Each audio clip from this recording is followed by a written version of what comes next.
Huh. Theory of inference. Today we discuss the topic theory of inference. Theory of inference is concerned with inferring a conclusion from certain hypotheses or basic assumptions called premises by applying certain principles of reasoning called rules of inference. Theory of inference deals the way how we reach a conclusion using assumptions and also rules of inference. When a conclusion is derived from a set of premises, that is, when a conclusion is derived from a set of assumptions by using rules of inference, the process of such derivations is called a formal proof. Any conclusion which is arrived at by the following rules of inference is called a valid conclusion, and the argument is called a valid argument. The conclusions we reach using the rules of inference is called a valid conclusion, and the arguments there we used is known as valid arguments. An argument in propositional logic. What is an argument in propositional logic? It is nothing but it is a sequence of propositions. Okay. All but the final proposition in the argument are called premises, and the final proposition is called a conclusion. All the propositions other than the final proposition is called premises, and the final proposition is called a conclusion.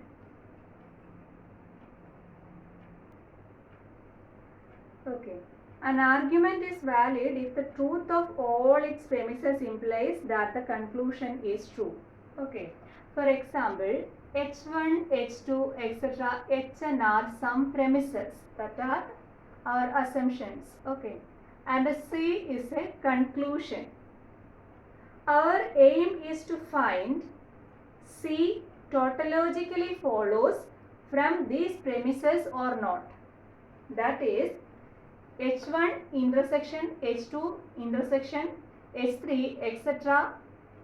Hn tautologically implies C. That is, if the n premises are true, then the conclusion is true, then the conclusion is a valid conclusion and the arguments are valid arguments. Let us see some examples.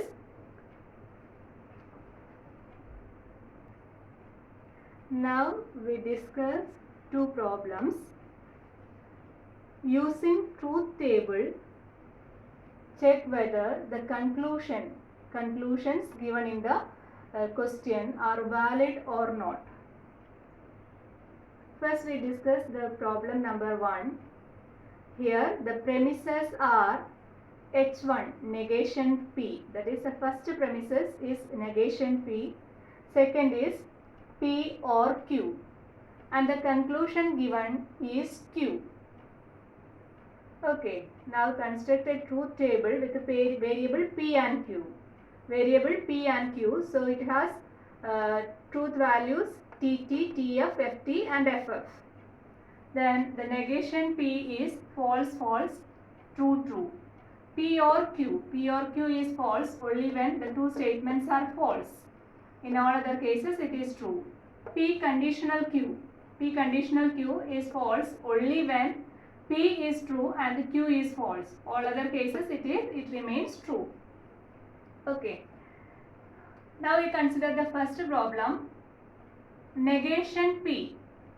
This column represents negation P and the second premise is P or Q. Okay. Consider these two columns. Both the premises are true only in the third row. Both the premises are true only in the third row. So, we consider only the third row leaves the remaining rows. Okay. In this third row, what about the conclusion? Is it true or false? Our conclusion is Q. Conclusion Q is also true in this row. in this row conclusion Q is also true. So the conclusion is a valid conclusion. Okay, H1 and H2 are true only in the third row, in which case C is also true. Hence it is a valid conclusion and the arguments are valid arguments. Next, consider the second problem. Here the premises are P conditional Q, Q, and the conclusion is P. The first premise, P conditional Q in the last column, and the Q, the second premise in the second column, and our conclusion is P. Okay. In the premises, first row both are true, and in the third row also both are true. Okay. The premises are true in the first row, also in the third row. What about the conclusion? In the first row, the conclusion is also true, but in the third row, the conclusion becomes false. So, this conclusion is not a valid conclusion because both the statements, both the arguments are true, both the premises are true, but the conclusion is false. So, H1 and H2 are true in the first and the third row, but C is not true in the third row. Hence, it is not a valid conclusion.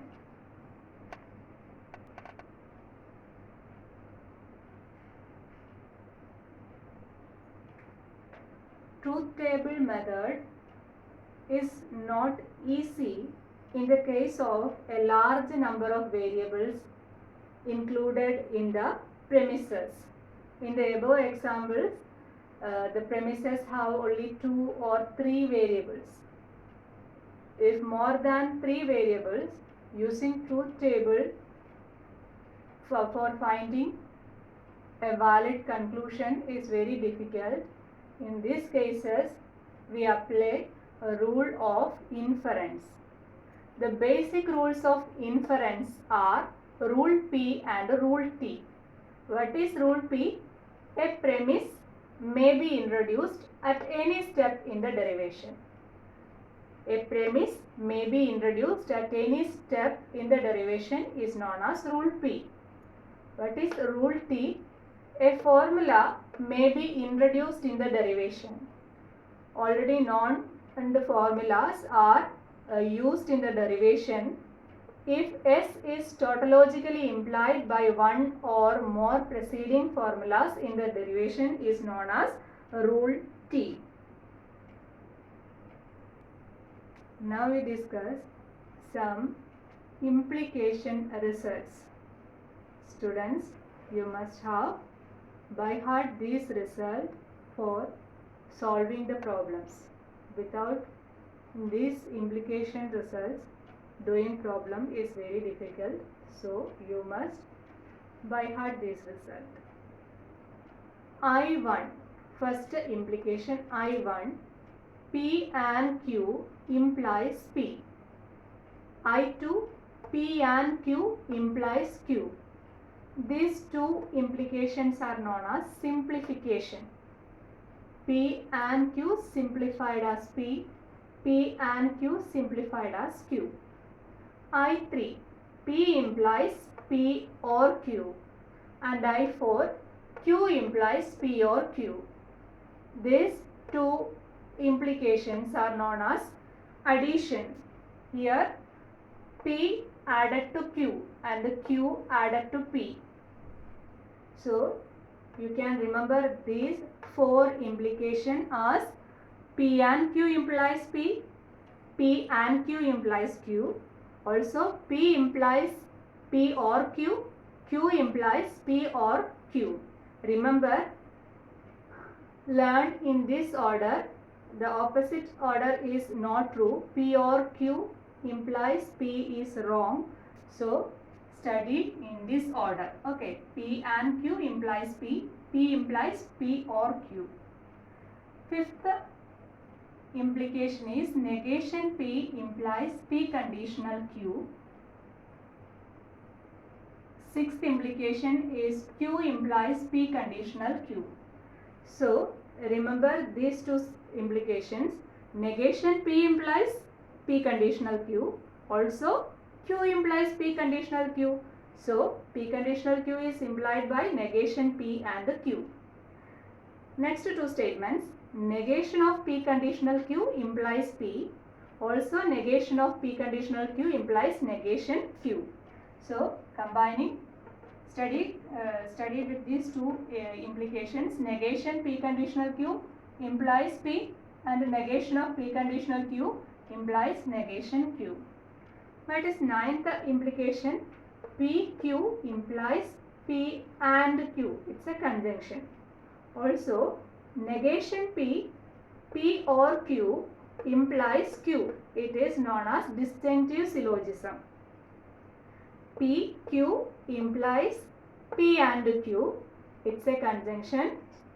Negation P or Q implies Q. It is disjunctive syllogism. 11th one, P conditional Q implies Q. It is modus ponens.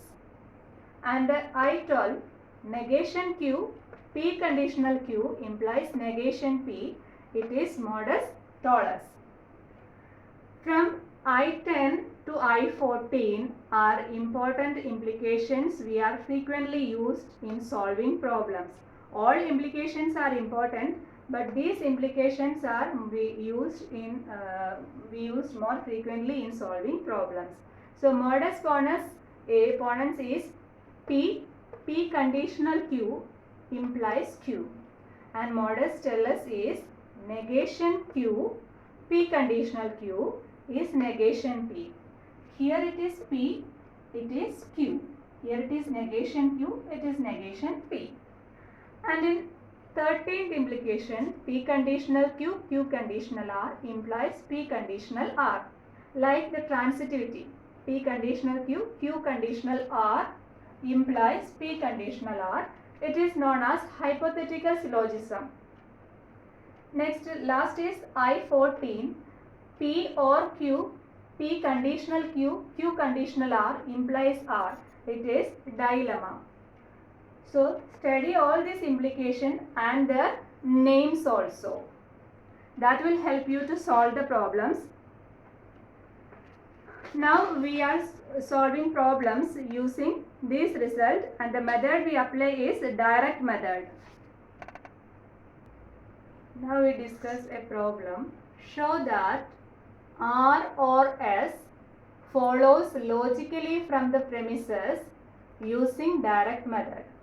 Here the premises are given by C or D conditional negation H, A and negation B conditional R or S, negation H conditional A and negation B. In this problem, premises have more variables. C, D, H, A, B, R, S are the variables. So through truth table, it is very difficult to find R or S is a valid conclusion. Consider H1 as the first premise as C or D, second premise as C or D conditional negation H, and third as A and negation B conditional R or S, and fourth as negation H conditional A and negation B, and the conclusion is R or S. Okay, using rule P and rule T we solved the problem. Also we write each step and the rules used in each step you write here. In step 1 we introduce the first premise. You may introduce the second premise as the first one. Here I introduce the first premise as step 1. So C or D, that is by rule P. What is rule P? A premise may be introduced at any step in the derivation. That is rule P. Rule P, a premise may be introduced at any step in the derivation. Here we introduce the first premise C or D. So write it here as rule P. In second step, I introduce the second premise C or D conditional negation H. So here also we use rule P.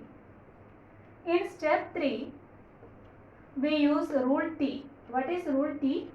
A formula may be introduced in the derivation if S is a tautologically implied by one or more preceding formulas in the derivation. Okay. Here we apply rule T by the formula I11. I11 is modus ponens. P, P conditional Q implies Q. Here P is C or D and Q is negation H. C or D, C or D conditional negation H is negation H by I11. Okay, so here we use rule T. From these three steps, we introduce H1 and H2. In the fourth step, we introduce the fourth premise, negation H to negation H conditional A and negation B. So this also an introduction, premise introduction. So it is also rule P. Then negation H, negation H conditional A and negation B. That is modus ponens. So A and negation B. P, P conditional Q is implies Q. So here negation P and negation H and negation H conditional A and negation B, that implies A and negation B. So here also rule T from 3 and 4 I11 is used. Okay. Next we introduce the third premise. So it is rule P. From these 5 and 6, again we apply modus ponens A and negation B, A and negation B implies R or V. So we get R or S. Okay. So rule T is again applying here. Hence R or S follows from the given set of premises. So it is a valid conclusion. Now we discuss next problem. Show that T and S can be derived from the premises P conditional Q, Q conditional negation R, P or T and S. The premises are H1, P conditional Q, H2, Q conditional negation R, H3, R, H4, P or T and S. And the conclusion is T and S. Okay. First, we introduce the first